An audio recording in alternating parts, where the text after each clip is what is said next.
स्वागत है आप सभी का एक बार फिर से मेरे YouTube channel genius academy Lalpur पर। दोस्तों, आज मैं आपको इकोनॉमिक्स बताने जा रहा हूँ। मैंने सोचा क्यों ना आपको इकोनॉमिक्स, मेरे जो रेगुलर की अकाउंटेंसी तैयार कर रहे हैं उनके लिए मैं इकोनॉमिक्स लेके आया हूँ। यहाँ से मैं इकोनॉमिक्स की भी सीरीज आपको दे रहा हूँ। आज मैं पहला वीडियो आपको दे रहा हूँ, पहली क्लास आपकी ले रहा हूँ इकोनॉमिक्स की। इकोनॉमिक्स के अंदर इस वीडियो के अंदर मैं आपकी इकोनॉमिक्स क्या है और इकोनॉमिक्स की तीनों डेफिनेशन कवर करूंगा, जो कि एडम स्मिथ, मार्शल और रॉबिन्स की दी हुई हैं। ये तीनों मैं आपको दे रहा हूं, आप अच्छे से तैयार कर लीजिएगा। देखिए, जैसे कि आपको पता है, इकोनॉमिक्स आपका पूरा एक सब्जेक्ट है और इसके दो पार्ट हैं आपके, माइक्रो और मैक्रो। मैं आपको दोनों में हेल्प करूंगा। तो इकोनॉमिक्स है क्या? Economics mainly study of money है, कि हम जो पैसा कमाते हैं उस पैसे को किस तरह से मैक्सिमाइज किया जाए, कैसे उसको बेस्ट यूटिलाइज किया जाए। अपने आप में यह स्टडी है अर्थशास्त्र, इकोनॉमिक्स। मनी पे बेस्ड ये स्टडी है। इसकी टाइम बीइंग अलग अलग डेफिनेशन हमको दी गई हैं।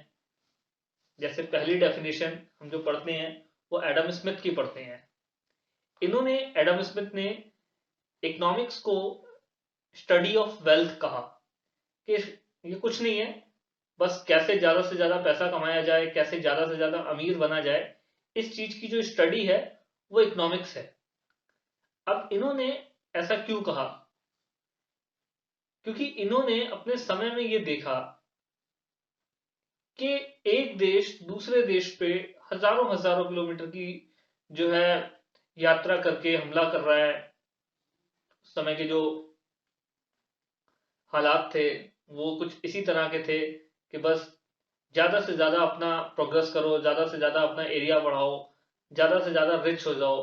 तो रिचेस्ट बेस्ड उस समय जो एक मेंटालिटी थी एक कंट्रीज की, पुर्तगाल की, डच की, इनकी, तो उसको उन्होंने देख के ये डेफिनेशन दी कि ये जो चीज है, ज्यादा से ज्यादा wealth maximisation, this is the study of economics. और इन्होंने कहा economics is the study of wealth. अब इसके लिए इन्होंने एक बुक भी लिखी। इनकी बुक बहुत इंपॉर्टेंट है। Till 19th century, economics was known as the political economy. The book named An Inquiry into the Nature and Cause of Wealth of Nation, 1776, usually averaged as the Wealth of Nation by Adam Smith, considered as the first modern work of economics. इन्हें father of economics भी कहा जाता है, Adam Smith को। और इनकी इस book का नाम बहुत इंपॉर्टेंट है, ये बुक का नाम याद रखिएगा, 1776 में। और जो ये इकोनॉमिक्स वर्ड है ये भी ग्रीक से आया है। ग्रीक का वर्ड इकोनॉमिया, यहां से ये इकोनॉमिक्स वर्ड आया है। तो इनकी जो डेफिनेशन है वो वेल्थ बेस्ड डेफिनेशन है। इन्होंने अपने टाइम को देखते हुए ये डेफिनेशन, जो मार्शल की वेलफेयर डेफिनेशन है, मार्शल ने कहा कि वेलफेयर की डेफिनेशन दी उन्होंने, कि ये स्टडी वेल्थ मैक्सिमाइजेशन की नहीं है, वेलफेयर की है, कि कैसे ज्यादा से ज्यादा लोगों को वेलफेयर किया जाए। देखिए क्या लिखते हैं Alfred Marshall in the book Principle of Economics published in 1890 plays emphasis on human activity or human welfare rather than on wealth. इन्होंने wealth की जगह welfare को चुना और welfare की definition the. Marshall defined economics as a study of man as they live and move and think in the ordinary business of life.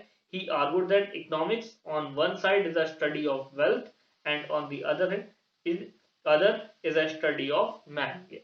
उन्होंने कहा कि ये वेल्थ की स्टडी नहीं, ये वेलफेयर की स्टडी है। अगर एक तरफ ये वेल्थ की बात करता है तो दूसरी तरफ मैन की भी बात करता है, इंसानों की भी बात करता है, कि उनके बारे में कैसे बात की जाए। आगे लिखते हैं emphasis on human welfare is evident in Marshall's own word, politically economy और economics is a study of mankind in the ordinary business of life. It examined that the part of individual and social action which is most closely concerned with the attainment and with the use of material requisition of well being. इसे Mankind definition भी कहा जाता है, कि इन्होंने किस तरह से मैनकाइंड के बारे में बात की जाए। तो ये इस पे इन्होंने बात की, इसे इसलिए इसको वेलफेयर डेफिनेशन कहा जाता है। और जो तीसरी डेफिनेशन है वो है रॉबिन्स की। रॉबिन्स की जो डेफिनेशन है वो स्केर्सिटी की डेफिनेशन है। इन्होंने क्या कहा? इन्होंने कहा कि हमारे मानव जीवन के अंदर हमारी जो वांट्स हैं वो अनलिमिटेड हैं। सबसे पहली बात, कौन क्या नहीं चाहता? हम चाहते बहुत कुछ हैं, लेकिन हमारे जो रिसोर्सेज हैं वो लिमिटेड हैं। वांट्स हमारी अनलिमिटेड हैं, जितना मर्जी हमको मिल जाए कम ही कम है। हमारी चाहते इतनी हैं कि उनको जो है सारे के सारे समुंदर भी अगर पाट दिए जाएं तब भी हमारी चाहते खत्म नहीं होंगी, इतनी हमारी चाहते हैं। लेकिन हमारे रिसोर्सेज जो है वो बहुत ही लिमिटेड हैं। तो इन्होंने कहा कि एक इंसान अपनी लाइफ में किस तरह से अपने लिमिटेड रिसोर्सेज में अपनी अनलिमिटेड वांट्स को फिल करता है, इसकी जो स्टडी है वो इकोनॉमिक्स है। अगर सपोज करिए मेरे पास 1000 रुपीज हैं और मेरे को 1000 रुपीज में मेरी इच्छा है कि मैं अच्छे कपड़े भी खरीदूं, मेरी इच्छा है मैं घूमने जाऊं, मेरी इच्छा है मैं रेस्टोरेंट में जाके पार्टी करूं, मेरी इच्छा है कि मेरी कुछ सेविंग्स भी हो। अब चार चार अल्टरनेटिव मेरे पास हैं और रुपए मेरे पास 1000 रुपए हैं, तो मैं किसको ज्यादा प्रेफर करता हूं? It is the study of economics. मेरे लिए क्या बहुत ज्यादा इंपॉर्टेंट है? कपड़े इंपॉर्टेंट हैं, खाना इंपॉर्टेंट है, घूमना इंपॉर्टेंट है, सेविंग इंपॉर्टेंट है, या मैं इसके बीच में अल्टरनेटिव में कुछ कर सकता हूं, थोड़ा थोड़ा करके थोड़ा बचा भी सकता हूं, थोड़ा खर्च भी कर सकता हूं, थोड़ा घूम भी कर सकता हूं। ये जो कॉम्बिनेशन होंगे, ये इस डेफिनेशन का मेन मोटिव है कि हम एक ह्यूमन बीइंग किस तरह अपने लिमिटेड रिसोर्सेज को यूटिलाइज करता है अपनी अनलिमिटेड वांट्स को फुलफिल करने में। कुछ ऐसी वांट्स भी होंगी जिनको वो पोस्टपोन कर सकता है। अगर एक क्यू की बात की जाए कि मैं अपनी सारी वांट्स को एक क्यू में लगा दूं, तो वो ऐसी कौन सी वांट्स होंगी जो सबसे आगे खड़ी होंगी? यानी मेरे पास जैसे ही पैसे आएंगे सबसे पहले मैं वो काम करूंगा। और वो कौन सी वांट्स होंगी जो सबसे पीछे चली जाएंगी? यानी कि मैं चाहता तो हूं, लेकिन मैं इतना नहीं चाहता कि पैसे आते ही सबसे पहले उस चीज पे पैसा खर्च करूंगा, उसको मैंने बहुत पीछे कर दिया। तो ये जो स्टडी है, इसके बारे में रॉबिन्स बात करते हैं इस डेफिनेशन के अंदर। आइए पढ़ते हैं, देखते क्या लिखते हैं।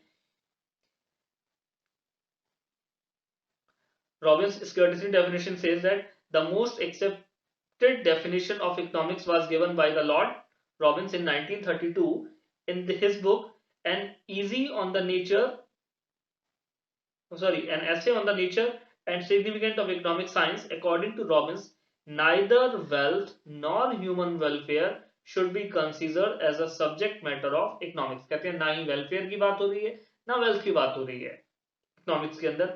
His definition run in the terms of scarcity. Economics is a science which study human behavior as a relationship between the ends and scarce mean which have alternative uses. इन्होंने कहा कि ये जो स्टडी है ये मैन के behaviour पे base है, ह्यूमन बीइंग के बिहेवियर पे बेस है कि वो अपने एंड्स को किस तरह से अपने जो है अपने स्केयर रिसोर्सेज को कैसे अपने एंड्स में यूज करता है, यानी कैसे अपने जो है लिमिटेड रिसोर्सेज को अपनी अनलिमिटेड वांट्स को सेटिस्फाई करने में यूज करता है। जाएगा इकोनॉमिक्स की स्टडी ही इसलिए है क्योंकि हमारे पास सब कुछ लिमिटेड है। तो ये तीन जो डेफिनेशन है ये मैंने आपको बताया, ये इंपॉर्टेंट है इकोनॉमिक्स के बारे में। जब आपका इकोनॉमिक्स का क्वेश्चन आता है कि व्हाट इज इकोनॉमिक्स, तो आप इकोनॉमिक्स के अंदर यही तीन डेफिनेशन कोड करके आइए कि economics what about. Well, thank you. अगर आपको वीडियो अच्छा लगा हो तो लाइक करें, और इफ यू थिंक कि ये आपके फ्रेंड्स के भी काम आ सकता है जो आपके साथ हैं एग्जाम दे रहे हैं, तो उनके साथ शेयर करें। और अगर आपको कोई और टॉपिक पे वीडियो चाहिए तो मुझे कमेंट करें। Thank you very much.